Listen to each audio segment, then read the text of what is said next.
കഴിഞ്ഞ വർഷം മീൻ പിടിക്കാൻ പോയി വാങ്ങിക്കൂട്ടിയ പണികളൊന്നും പോരാതെ ഈ വർഷവും മീൻ ഇറങ്ങിയെന്ന് കേട്ടപ്പോൾ കേട്ട പാതി കേൾക്കാത്ത പാതി പോകുന്ന പോക്കാണ് ഇത്. മാക്രൽ, അതായത് നമ്മുടെ നാട്ടിൽ കിട്ടുന്ന അയല, സെയിം അതുപോലത്തെ അയലയൊന്നുമല്ല, ചെറിയ വ്യത്യാസങ്ങളൊക്കെ ഉണ്ടാവും. ഈ ഒരു സീസണിലാണ് ഇവിടെ മെയിനായിട്ട് മീൻ ഇറങ്ങുന്നത്. എല്ലാ ആൾക്കാരും മീൻ പിടിക്കാൻ പോകുന്നതും ഈ ഒരു സീസണിലാണ്.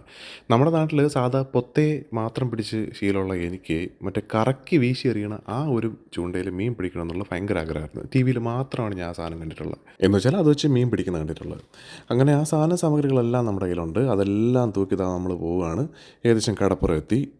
ഇഷ്ടം പോലെ മീൻ കിട്ടുമെന്നൊക്കെ എൻ്റെ അടുത്തിരുന്ന ആൾ പറഞ്ഞു. അങ്ങനെയാണ് വലിയ 2 ചാക്കൊക്കെ തൂക്കിയാണ് ഞാൻ പോകുന്നത്. അത് സത്യമാണ്. കഴിഞ്ഞ വർഷം അവർ മീൻ പിടിച്ചിട്ടുള്ള എൻ്റെ ഫോട്ടോയെ കാണിച്ചു. ഇഷ്ടം പോലെ മീനുണ്ടായിരുന്നു. ചാക്കിൽ തന്നെ കൊണ്ടുവരാൻ വേണ്ടിയിട്ടൊക്കെ ഉണ്ടായിരുന്നു അവർക്ക്.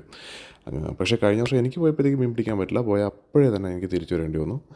അതിൻ്റെ കാര്യം എന്താ നിങ്ങൾക്ക് ആ വീഡിയോ കാണുമ്പോൾ മനസ്സിലാവും. ഇത്തവണ പോയപ്പോൾ മീൻ കിട്ടിയോ കിട്ടിയില്ലേ എന്നൊക്കെയുള്ള കാര്യം അടുത്ത വീഡിയോയിൽ കാണാം. ഈ വീഡിയോ ഇഷ്ടപ്പെട്ടാൽ മാത്രം ഫോളോ ചെയ്തേക്ക്.